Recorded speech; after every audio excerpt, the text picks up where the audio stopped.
Hello, just as a warning, these videos, especially this current one, are not made with kids in mind, and in this episode specifically, there will be probably quite a bit of swearing in a positive way and in a negative way. You've been warned. Okay, so this is the intro I planned a long time ago before I got this, and I expected it to be mostly positive. Like, fuck, this thing is incredible. Unfortunately, though, it's not going to be the case, not all of it at least. Um, what I have here is the Eaglemoss Enterprise D. So if you don't know Eaglemoss is a company based in Britain, and they do a ton of die-cast movie models, mostly for Star Trek, but also for Battlestar Galactica. And they do a subscription service. For the first month, it's only $5 without any shipping, so it's just $5. And subsequent months, you get 2 issues a month for $20 each. But you can still sign up for the subscription service and cancel it after 1 month or after 1 issue. Speaking of issues, segue. I've been looking forward to this for a long time, and I finally got my model, and well, I forgot which side it came in pre-broken. It actually arrived like this, or it actually arrives in separate pieces. So I think it might be interesting to see how, that was my bad, how these things are constructed. So it's supposed to come in 4 major pieces: the saucer section, the engineering section, which unfortunately no battle bridge, but I think it's all right. This is supposed to be here. Got a base as well as a stand. Now, this part is die cast. This part is solid, super heavy. This part is made out of plastic. You can hear this. And the thing is, when you use plastic, especially, I would say cheap.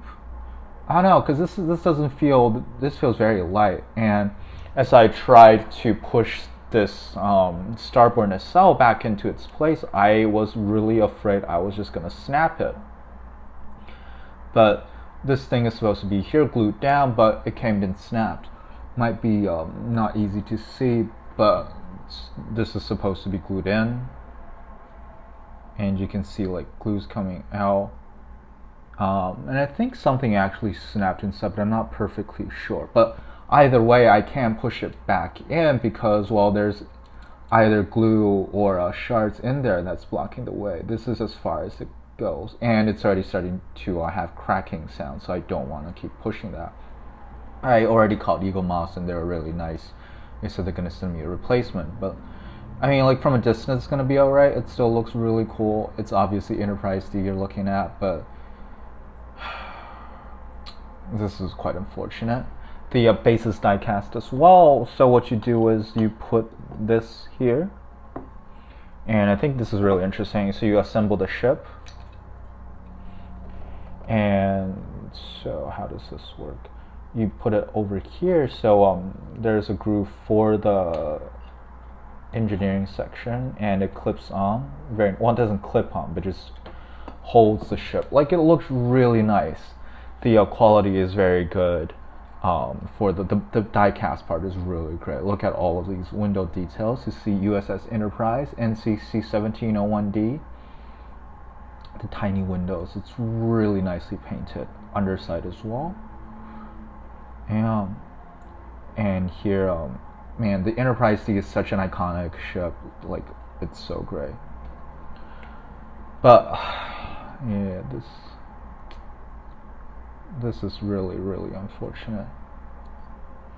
And I feel like the other side isn't really like super well glued in either. There's still a pretty big gap. I don't know about like costs and stuff, but I definitely wonder how much more this could possibly be if the whole thing is die cast. If the whole thing is metal, I guess these thinner parts will be a lot harder to produce. So that might be an issue. That could be it, yeah. See the shuttle bay. Wait, no, this is the shuttle bay. The nacelles. Yeah, it's a great looking model, definitely. But yeah, I'm disappointed for sure, but I'm really glad that Eaglemoss is gonna take care of the issue.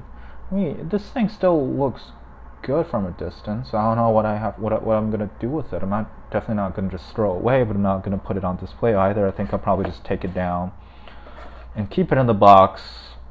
If I can fix it one day, get super glue, clean out the inside of the nacelles, try to glue it back, maybe. But it comes in this really nice box. You see the plastic insert pieces here. StarTrek.com, CBS Studio, Star Trek related product, blah blah blah. Those corporate talk, and it also comes with magazines. So for the first issue, you also get the just gonna put it. Put it here. For the first issue, you also get. I mean, I'm not making this up. Like, the other nacelle doesn't come off, and this one doesn't properly go in. I know from a distance it looks like it's perfect, and I will absolutely hope it's perfect. I've been waiting for this for almost a week now, but it's not. You get the official Starship Collection series guide. Get some of the great, like, this is probably just, I'm just unlucky because I've heard nothing but great stuff about Eaglemoss. And looking at it, if it's not broken, it's an amazing model. You see, this is the stand. This is the classic. This is a 1A, right? This is not the original in the movies. In the original TV show, the original TV show has like perpendicular pylons, not these more sloped ones. This is the not the 1A. This is the refit for for the live actions here. Star Trek, the TOS. That's not right. Oh my god. The motion picture. That's right. Star Trek: The Motion Picture. That's what it's done for. It's used all the way until Star Trek 3, the Search for Spock, when it was blown up, and then they basically remade the whole thing and called it this USS Enterprise A. But from here on out, you see, man, these are some of my favorite models for sure. This is the Release 1, the one I got. It's the Enterprise D. After that is my favorite sci-fi ship design of all time, probably, as far as capital ships go, the Romulan Warbird. And you also have the Klingon Bird of Prey. They look so nice together, right? Because this thing was originally designed for Search for Spock as a Romulan vessel, but they later changed, which also made zero sense. Even though the Klingon Bird of Prey is obviously a super iconic vessel, but the Romulans are known for being sneaky and all that. The Klingons are known for like their honors and whatever that was happening concurrently with the TNG TV show.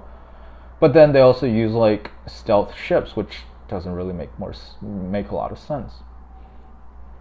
It also talks about scale. So you have the NX-01 from Enterprise, which I haven't gotten to yet, and you have the Enterprise D. So this is this scale. This is to scale, but obviously these ones would not make sense to have them to scale. Otherwise, it'll look way too weird.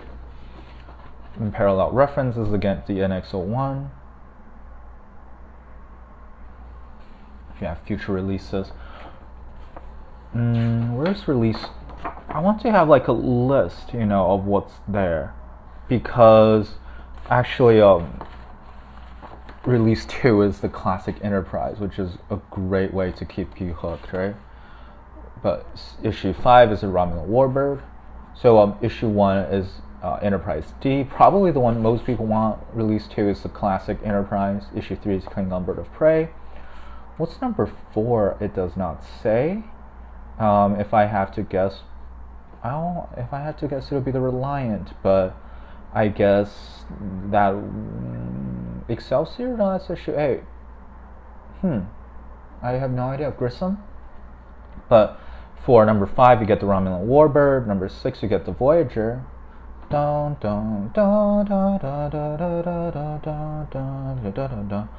Issue 7, you get the Katinga Battlecruiser, which is from, again, the motion picture Excelsior, from Search for Spock again.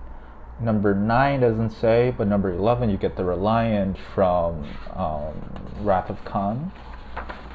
And it also tells you about the magazine itself. Yeah, this stuff I really enjoy. I'm interested in filmmaking, obviously interested in Star Trek, interested in art, especially concept art, so this is really cool.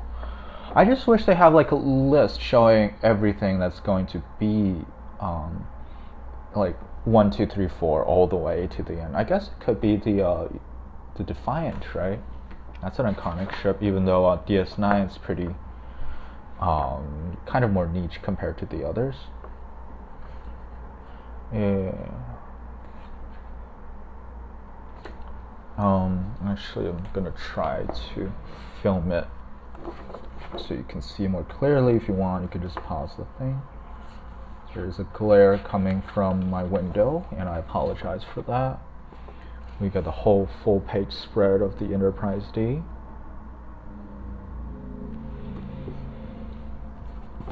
Ship profile, it's called ship profile. I don't know what this is from. It feels like from a release photo or something. It's too detailed to be from the actual show, right? The awesome iconic bridge. Everything has been happening on Zoom, so for one class I actually well, not for class, once I was chatting with my friends on Zoom, because everyone uses Zoom, I just use this for my background. Just going into warp. Ensign Rolaren, awesome character. I love Rolaren. I also love Kira Nerys. I think most of the female Bajoran characters are awesome. The sausage separation of this Enterprise D, I already showed you. It separates, but it doesn't look so good after that. Designing the Enterprise D. Ooh, yeah, this is the kind of stuff I love, behind the scenes. This reminds me, I've been talking so much about the motion picture. Ralph McQuarrie, that's Ralph McQuarrie, right? Ralph McQuarrie, famous for designing a lot of Star Wars ships, designed a Enterprise specifically for the motion picture, and it sucks. I'm sorry. I love Star Wars and I love so many iconic ships from it, but the Enterprise does not need to have straight edges. It's like unholy marriage between the classic Enterprise and a Star Destroyer. Ugh. And they use that for Discovery, so ugh. Yeah, this is really cool. And I think, is this designing the model itself? No, this is an actual design from the TV show. Just one of the most iconic starships ever made, and I think the best looking. I know I have a special love for the Romulan Warbird, but especially as a vessel of peace, which this thing was before. Well, Star Trek was pretty peaceful until DS9, which is well made but violent, and then everything after that is just shooting. Well, except for Voyager and Enterprise, as far as I can tell, I haven't seen Enterprise, but like going on into the terrible TNG movies, which is all about fighting and violence. And then you get to Discovery, which is full-on wars, and then Picard, like, maybe it's just me. I'm not tuning into Star Trek to watch people kill each other. I'm there for like the inspirations, the tales of morality and ethics, politics, diplomacy.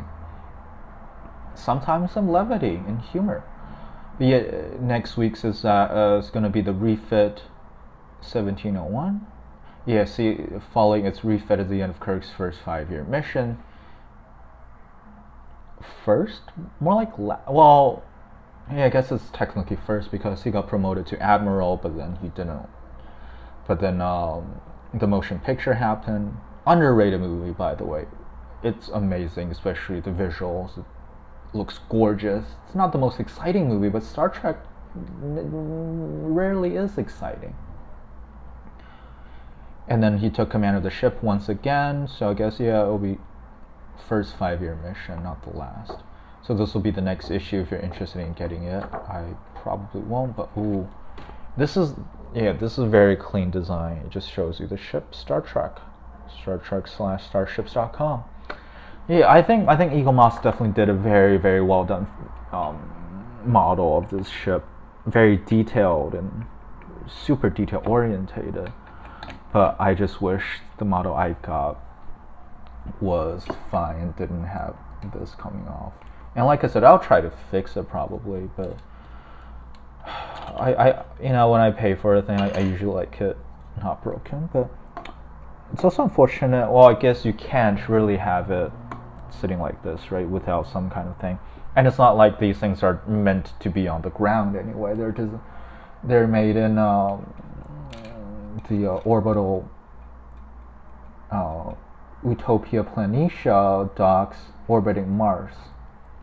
So they're never truly on the ground anyway, other than I guess we've seen the what is it called? We've seen the Defiant on the ground in Star Trek DS9. We've seen, but that ship's so much smaller. And we've also seen the Voyager land, but then again, still significantly, well, it's not that smaller, right? It's still smaller than this, but it's a much later design, much more advanced.